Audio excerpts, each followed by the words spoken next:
Halo semua, selamat pagi, siang, sore, malam dimana kalian berada. Selamat datang di channel saya. Di sini saya akan membahas tentang ulasan terkait tentang metode jigsaw. Di mana dalam metode jigsaw di sini saya akan mengulas dari salah satu artikel yakni dari Info Dunia Pendidikan. Nanti untuk artikel atau linknya itu sudah saya berikan di link deskripsi, bisa kalian lihat. Jadi untuk pengertian dan langkah-langkah dari metode jigsaw atau model pelajaran dari jigsaw itu sendiri, yakni yang mana model pelajaran jigsaw itu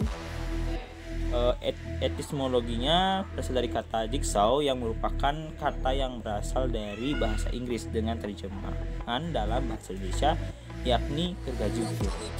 Nah, dimana dalam pola pembelajaran model jigsaw ini menyerupai pola cara penggunaan sebuah gergaji, yakni siswa melakukan aktivitas belajar dengan melakukan kerjasama dengan siswa lain dengan rangka mewujudkan tercapainya tujuan bersama. Nah, selanjutnya dalam model pembelajaran jigsaw ini akan menjadi sebuah solusi yang sangat efektif bagi siswa atau bagi seorang pelajar, karena jika diterapkan dalam pengajaran terhadap materi ajar yang akan diberikannya, maka dapat dibagi menjadi beberapa bagian dan materi tersebut tidak harus urut dalam penyampaiannya. Nah, di sini untuk lebih jelasnya kita akan bahas apa sih langkah-langkah dari model pelajaran jigsaw itu sendiri. Langkah-langkah dari model pembelajaran jigsaw itu sendiri yakni yang pertama itu siswa dibentuk menjadi beberapa kelompok dengan anggota maksimal 5 siswa tiap kelompok.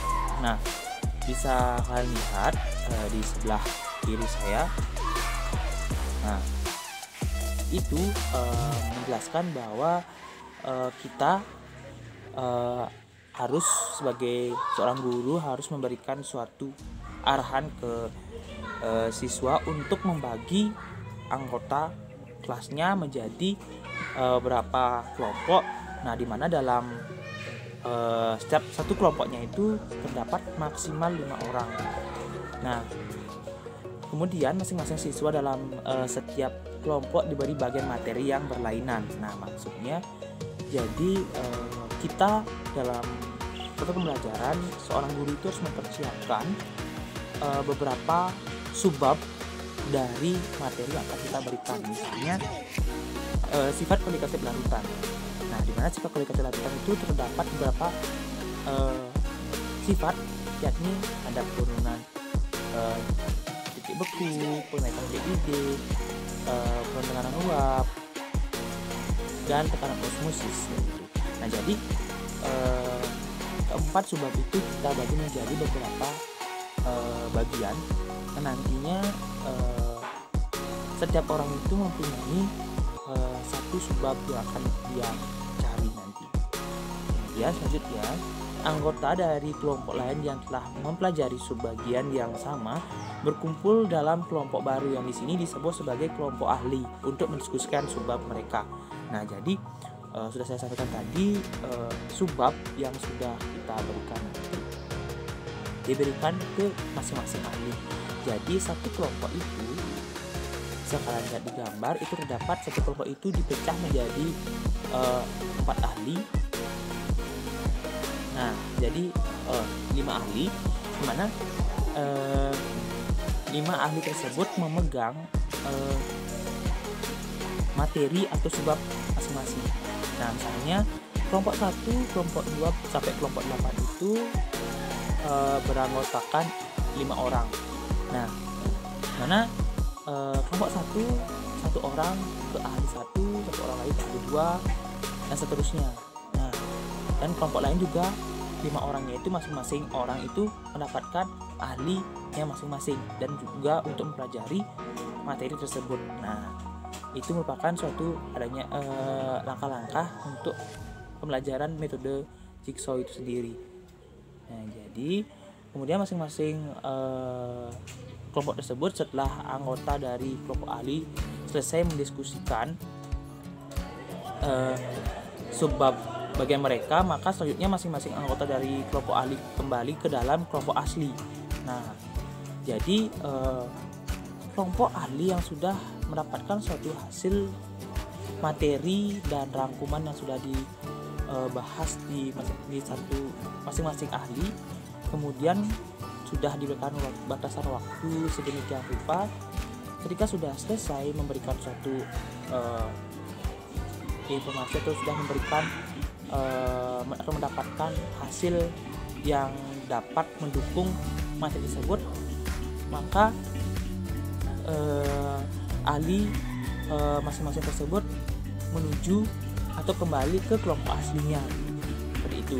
Jadi secara bergantian mengajar teman dalam satu kelompoknya. Nah, ketika kelompok satu misalnya terdapat 5 ahli, kemudian ahli 1, ahli 2, ahli 3, ahli 4, ahli 5 itu berkumpul, kemudian di sana lagi mengadakan suatu pembelajaran atau mengajarkan ahli lainnya. Misalnya ahli 1 itu menjelaskan tentang penurunan tekanan, penurunan titik beku misalnya. Nah, penurunan titik beku, kemudian ahli 1 itu menjelaskan penurunan titik beku.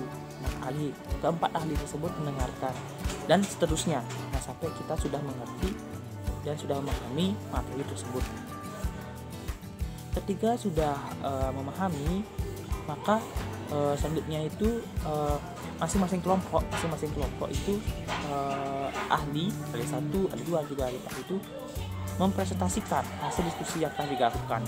Nah, itu untuk memudahkan kita sebagai calon guru, juga sebagai guru, sebagai dosen, untuk memahami atau untuk lebih gampang untuk mempermudah menjelaskan materi yang akan diberikan. Nah, dengan adanya metode visual ini sangat bermanfaat bagi kita supaya siswa itu lebih aktif untuk mencari informasi, untuk menggali informasi atau sumber, supaya mendapatkan suatu jawaban yang tepat dari materi tersebut. Kemudian guru melaksanakan kegiatan evaluasi. Nah, setelah siswa memberikan suatu presentasinya, nah kemudian guru itu melakukan kegiatan evaluasi, memberikan suatu arahan. Jika jawaban itu benar, berikanlah suatu pemberian yang menanggapi suatu hal yang bisa memberikan support bagi siswa itu sendiri, karena sudah berusaha mendapatkan jawaban yang tepat, seperti itu. Selanjutnya lakukan penutupan. Nah, penutup ini maksudnya itu ketika sudah selesai memberikan pelajaran, guru memberikan suatu arahan ke siswa siapa yang akan atau bisa menyimpulkan apa yang sudah kita bahas pada pertemuan kali ini. Nah, dengan setelah itu baru kita melakukan suatu doa untuk melakukan penutup dalam kegiatan pembelajaran kali ini, seperti itu. Jadi di sini ada beberapa faktor penunjang keberhasilan penerapan model pembelajaran Jigsaw, itu yakni ada positive interdependency. Di mana dalam positive interdependency ini seluruh anggota dalam kelompok seharusnya mempunyai rasa saling ketergantungan. Nah, yang kedua itu individual accountability. Di mana dalam individual accountability di sini masing-masing anggota kelompok seharusnya mempunyai rasa tanggung jawab terhadap kemajuan proses belajar semua anggota tanpa terkecuali. Jadi pada faktor tersebut memberikan suatu dampak atau suatu keinginan dari anggota dari kelompoknya supaya memiliki rasa tanggung jawab, saling percaya, saling support satu sama lain untuk menghasilkan suatu pembelajaran yang baik. Nah, selanjutnya face to face promotive interaction, di mana adanya interaksi tatap muka dalam aktivitas diskusi dan elaborasi dalam materi yang dibahas. Nah, sana sangat bagus untuk melakukan suatu aktivitas atau kreativitas yang disampaikan oleh masing-masing siswa.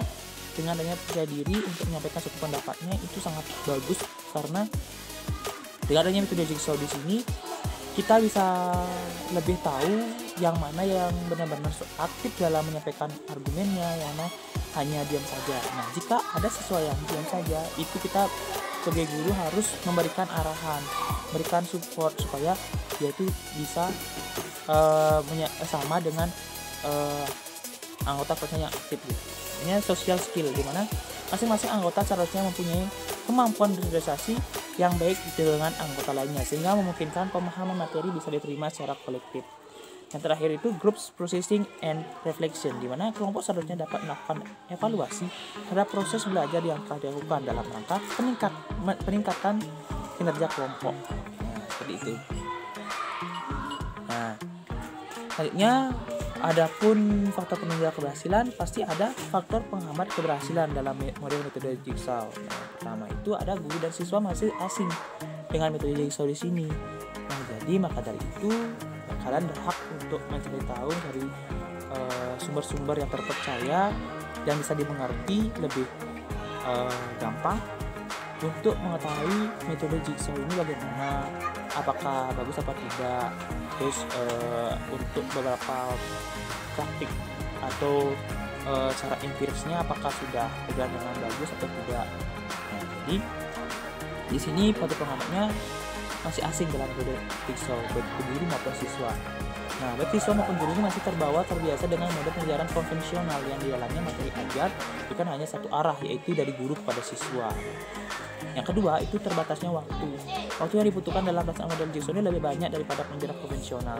Ya, emang benar, karena waktu dalam model Jigsaw di sini yakni ada beberapa tahapan-tahapan yang perlu diberikan oleh guru untuk siswa, yakni berdiskusi, memikirkan jawabannya benar, berdiskusi dengan kelompoknya, baik itu dalam ahli, kemudian ahli itu menuju ke kelompok aslinya, dan masih ada, dan waktunya itu lebih panjang dibandingkan dengan mengajar konvensional. Nah, jadi itu saya bisa sampaikan terkait tentang